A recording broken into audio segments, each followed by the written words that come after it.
Dear students, आज हम लोग थेल्स थ्योरम यानी basic proportionality theorem BPT discuss करने वाले हैं। बीपीटी डिस्कस करने से पहले हम लोगों को कुछ जानकारी पहले से पता होनी चाहिए, जैसे हम किसी भी ट्राइंगल का एरिया कैसे निकालते हैं। उम्मीद है कि आप लोगों को पता होगा, फिर भी मैं थोड़ा सा रिकॉल करवा देता हूँ।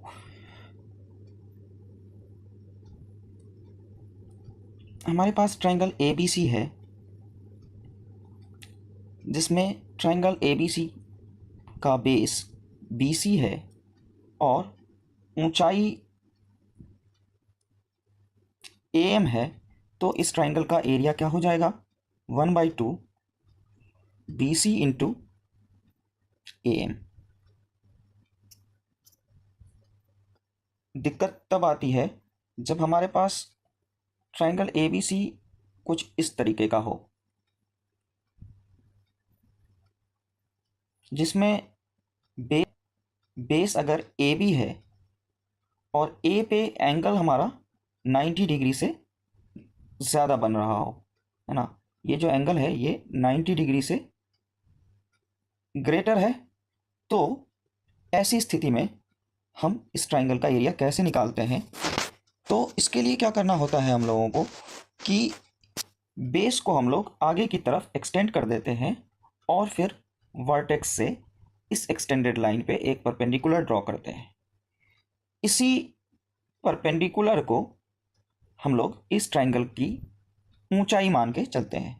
तो अब हम इस ट्राइंगल का एरिया लिखना चाहें तो लिख सकते हैं area of triangle ABC is equal to 1/2, और मैंने कहा था कि बेस क्या है? AB है, तो 1/2 AB इंटू ऊंचाई क्या होगी? CM। तो इस तरीके से दोनों ही कंडीशंस में आपको ट्राइंगल ABC का एरिया मैंने निकालना सिखा दिया। अब दोस्तों सीधे हम थेल्स थ्योरम की तरफ आते हैं। स्टेटमेंट को अगर हम पढ़ेंगे तो स्टेटमेंट क्या कहता है? If a line is drawn parallel to one side of a triangle to intersect other two sides in distinct points, the other two sides are divided in the same ratio। इस statement को अगर हम example के शक्ल में देखें तो हम एक ट्राइंगल ABC अगर कंसीडर कर लेते हैं, जिसमें एक साइड BC के पैरेलल एक लाइन हमने DE ड्रॉ किया है। तो थ्योरम कहता है कि ये जो लाइन DE BC के पैरेलल ड्रॉ की गई है वो दो दूसरे साइड्स AB और AC को दो डिस्टिंक्ट पॉइंट D और E पर इंटरसेक्ट करते हैं। तो ये पॉइंट्स D और E AB को इस तरीके से डिवाइड करते हैं कि AD अपॉन BD बराबर होता है AE अपॉन EC। इसी स्टेटमेंट को हम लोगों को प्रूव करना है कि DE अगर पैरेलल है BC के इन ट्राइंगल ABC, तो AD अपॉन BD बराबर होगा AE अपॉन EC। यही है हमारा स्टेटमेंट थेल्स थ्योरम का। तो इसको प्रूव करने के लिए हम लोग क्या करते हैं? सबसे पहले गिवन लिख लेते हैं। In triangle ABC DE is parallel to BC।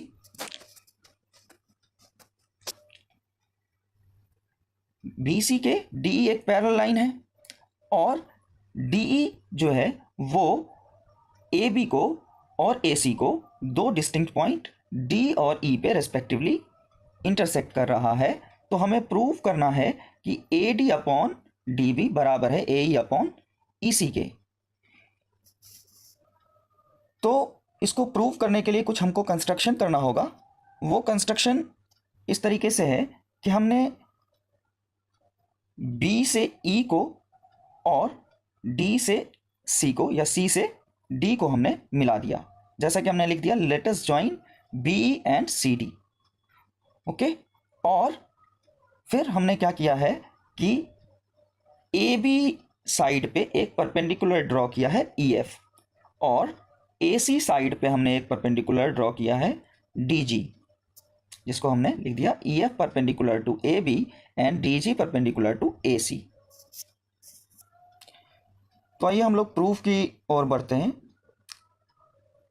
इस डायग्राम को हमने दोबारा यहाँ पे रीड्रॉ कर दिया है, आपको चीज़ें साथ के साथ यहीं पे समझ में आ जाए इसलिए। तो आप जानते हैं कि किसी भी ट्राइंगल का एरिया 1/2 बेस इंटू हाइट के बराबर होता है। इसी फार्मूले को हम लोग यूज़ करने वाले हैं। तो सबसे पहले हम क्या करेंगे कि दो ट्राइंगल का पेयर हम लोग कंसीडर करते हैं। हमने कंसीडर किया है ट्राइंगल ADE और DBE।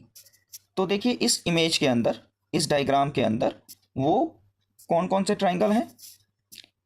ADE, ये ट्राइंगल हो गया, और दूसरा ट्राइंगल है DBE।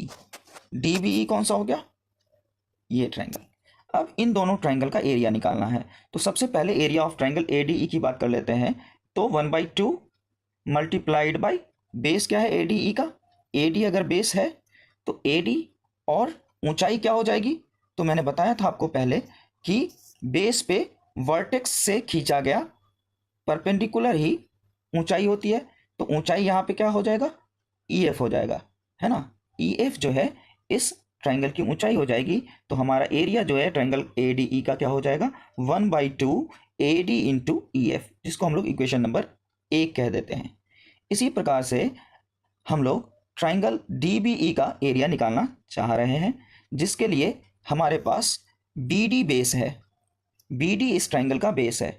तो मैंने बताया था कि अगर बेस पे 90 डिग्री से बड़ा एंगल बन रहा हो तो बेस को एक्सटेंड करते हैं और वर्टेक्स से जो परपेंडिकुलर खींचा गया होता है वही इस ट्राइंगल की ऊंचाई समझी जाती है। तो अब देखेंगे अगर इस ट्राइंगल का एरिया, तो आप कह सकते हैं कि 1/2 BD बेस और EF जो है इसकी ऊंचाई हो गई। ठीक है, इसको आप लोग इक्वेशन नंबर 2 कह सकते हैं। अब हम क्या करने वाले हैं? सिंपली इक्वेशन 1 को 2 से डिवाइड करने वाले हैं। Dividing equation 1/2। तो हमारे पास लेफ्ट हैंड साइड में क्या है? Area of triangle ADE upon area of triangle DBE। और राइट हैंड साइड में क्या चीज आएगी? 1/2 इंटू AD इंटू EF, और डिवाइड में 1/2 BD इंटू EF। और इसको आप सॉल्व करते हैं तो पाएंगे कि 1/2 से 1/2 कैंसिल आउट, EF से EF कैंसिल आउट। तो हमारे पास बचता है area of triangle ADE upon area of triangle DBE बराबर AD अपॉन BD, जिसको हमने इक्वेशन A नाम दे दिया। सिमिलरली इस बार हम ट्राइंगल ADE और ट्राइंगल ECD का पेयर लेते हैं। ठीक है, ट्राइंगल ADE और ट्राइंगल ECD का पेयर हम ले रहे हैं। ठीक है, तो इन दोनों ट्राइंगल का एरिया निकालना है। लेकिन ध्यान रखना है कि इस बार ट्राइंगल ADE का एरिया निकालते समय हम लोग बेस AE को मान के चलने वाले हैं। तो बेस अगर AE है तो ऊंचाई क्या हो जाएगी? ऊंचाई हमारी हो जाएगी DG।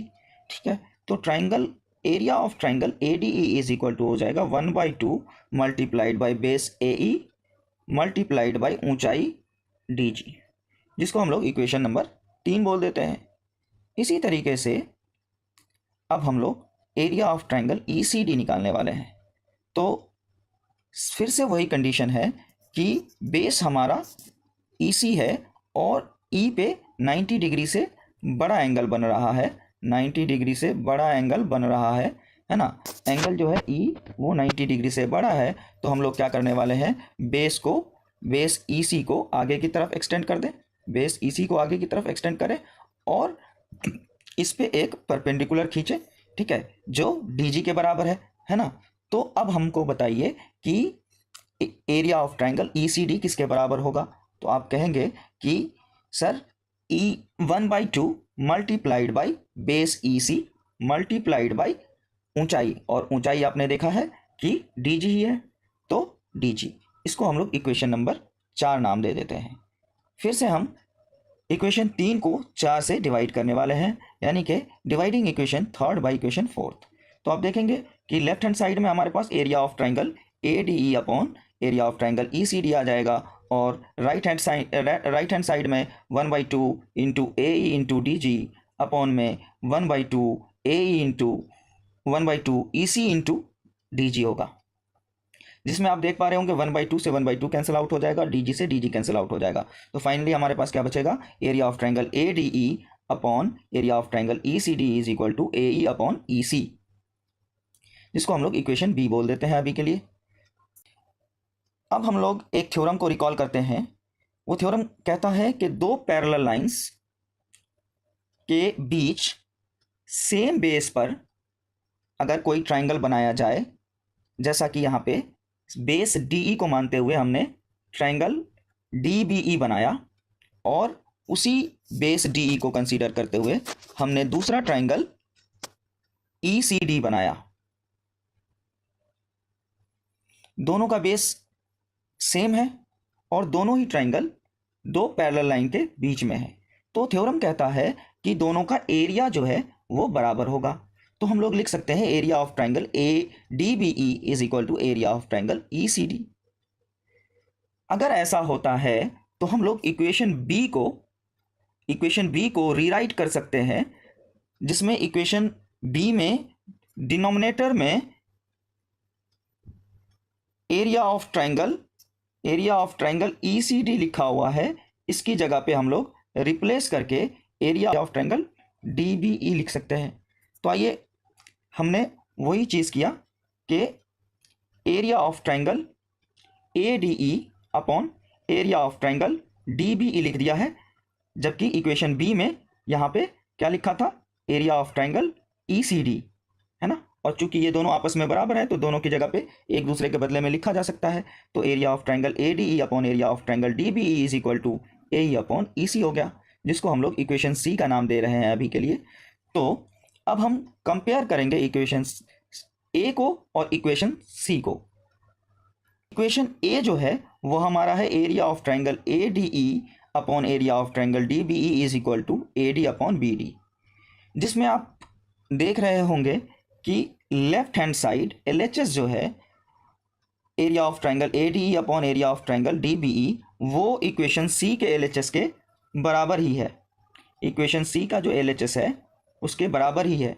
तो अगर LHS बराबर है तो हम लोग RHS को इक्वेट करके लिख सकते हैं, यानी कि AD अपॉन BD को बराबर लिखा जा सकता है AE अपॉन EC के। तो हमने ऐसा ही किया है कि इक्वेशन A और C की मदद से हम लोगों ने AD अपॉन BD को AE अपॉन EC के बराबर लिखा है। और थ्योरम के शुरुआत में हमको जो प्रूव करना था वो यही प्रूव करना था कि AD अपॉन DB बराबर है AE अपॉन EC, और ऐसा ही हमने प्रूव कर लिया है। तो इस तरीके से हमारा basic proportionality theorem BPT prove